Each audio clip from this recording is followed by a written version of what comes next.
The most horrible experience of my life is that I've never, ever been acknowledged for my commitment to humanity. Every single thing that I've ever tried to do or create always had the big picture. Always had the big picture. And that's such a weird thing to finally recognize that I could always see the smallest things expressed in the biggest things, a continuity from something right here and what that implication might be towards the future. And so I'd use my capacities to see a future and unwind it to now to try to bring people there. And that was always the cause of all the problems that I'd have because people could never interpret my intentions authentically. And people would take, and it wouldn't matter if I made millionaires, turned businesses around. My failures were really just due to the difference between an objective reality, a subjective, and this is something that many autistic people have. But you see, I'm going to show people that things like ADHD, autism, often are actually normal human presentations that get completely traumatized. You see, if you have any visual imaginary capacities, there's no such thing as an overactive imagination. The mental health problems are all underactive imaginations. That's the failure of the school system and psychology, that the voice in the head is entirely pathological. The human brain evolved for millions of years.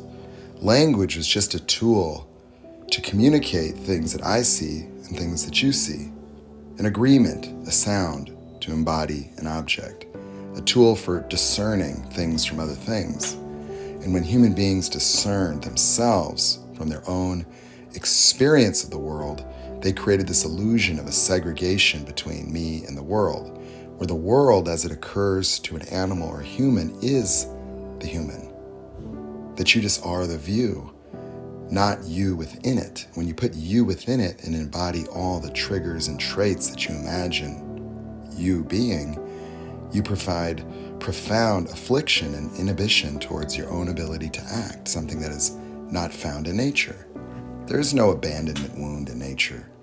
There's no such thing. The abandonment wounds are caused by the fight or flight turned inward on the person during an age where abandonment anxiety is a normal, healthy dynamic, because abandonment anxiety is a temporary emotional state for young animals that makes them follow the mother. That's all. Baby bears have an abandonment anxiety that makes them follow the mother bear. They feel safe around the mother. So when the mother moves, the distance increases anxiety. That's all. And so when the child has a fight or flight reaction from anything, an arbitrary activation, because they have a me separate from the external world, the human being misinterprets the animal fight or flight reaction based on the physiological effects as something's wrong with me. As if, drinking a cup of coffee that was laced with some stimulant would cause you to go to the emergency room to figure out what's wrong with you. The fear is so irrational because the fight or flight is an involuntary induction into a complete state where the consciousness collapses into fight or flight. It reduces the conscious awareness of the environment and animals as to avoid inducing other instincts. You see, animals have powerful instincts that are not based on consciousness, but really involuntary reactions to environmental stimuli, like a dog smelling something, want to pee on it automatically, or smelling a dog in heat, it's going to want to go over there, or seeing something eat, it's going to want to eat it. And so emotions are just motives for animal behavior. It provides context to an otherwise arbitrary reality, and so the animal needs to be able to engage reality, and emotions were meant to help them understand as well as communicate in packs. And so emotion is just a temporary phenomenon that helps identify what's happening around us. But ours are backwards because the arbitrary induction of triggers, all the triggers like not enough, abandonment, alone, broken, those are just the observed missing emotions that the fight or flight took away, because the fight or flight obliterates all emotions in animals to delete any other priorities and making survival the only priority. So the fear only goes away when you resolve the source by running away or destroying it, and then return to normal consciousness. The tunnel vision is a necessary ingredient to block the awareness of the environment. You see, a consciousness like ours has the ability to expand and contract, meaning the mind's eye is really just like the iris of the mind, where if I'm sitting at a stadium watching a football game, I can take it all in, right?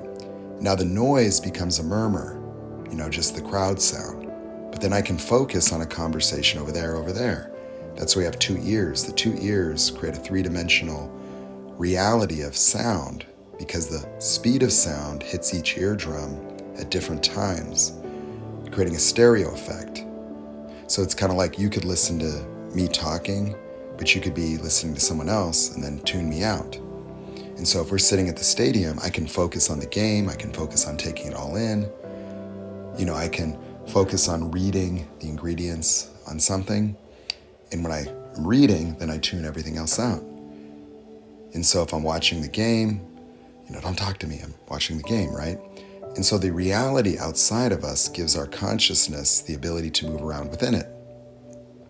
Like if I'm looking at something at the table, I put my consciousness there because this here is actually in my mind already. So it's interesting, like when you see an autistic person be able to tell you how much change is on the ground, you wonder how that works.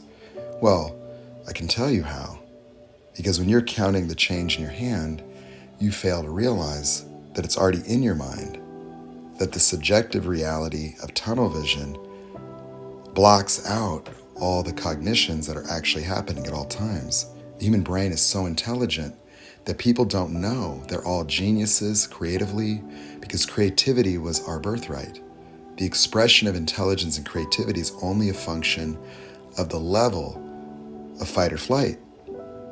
People more stressed are going to have less conscious capacities. That's why we have all these fear-mongering politicians, because the fear induces fight or flight, collapsing the consciousness, putting these people into childlike states of confusion where they will be willing to attach to leaders to solve their problems in a childlike state of abandonment anxiety induced by fear-mongering and hate. And so the hate is easy to induce in a predatory state of fight or flight, where people are looking to strawman somebody. And so, psychology has been used against us because these fight or flight reactions are easy to activate to cause guilt trips and things, but you can get rid of all of them. The consciousness will delete all of those. You see, your subconscious is actually your higher self. It's an objective reality being generated by your mind that you dissociate from through confusion. The confusion inhibits the inclusion of awareness, because what you're doing is you're preventing a subjective reality collapse. We call that mortification with narcissists. We call it heartbreak and betrayal for everyone else, because the betrayal is your own mind, where you are living in a subjective reality, chasing the missing emotions as a top priority in a fight or flight reaction that collapses the consciousness enough to be not observant of other people, but rather merely observant of the emotions you're attempting to fix by using other people to feel not abandoned. You see, abandonment is not a natural experience of adult animals. There's no other animal that has that, because there's no other animal that had language that created the illusion of a segregated me. You see, I learned this looking at my dog Turbo after a coaching session. I realized I'd already developed the complete architecture of the subjective experience. When I looked at my dog, I realized he's enlightened. He's present.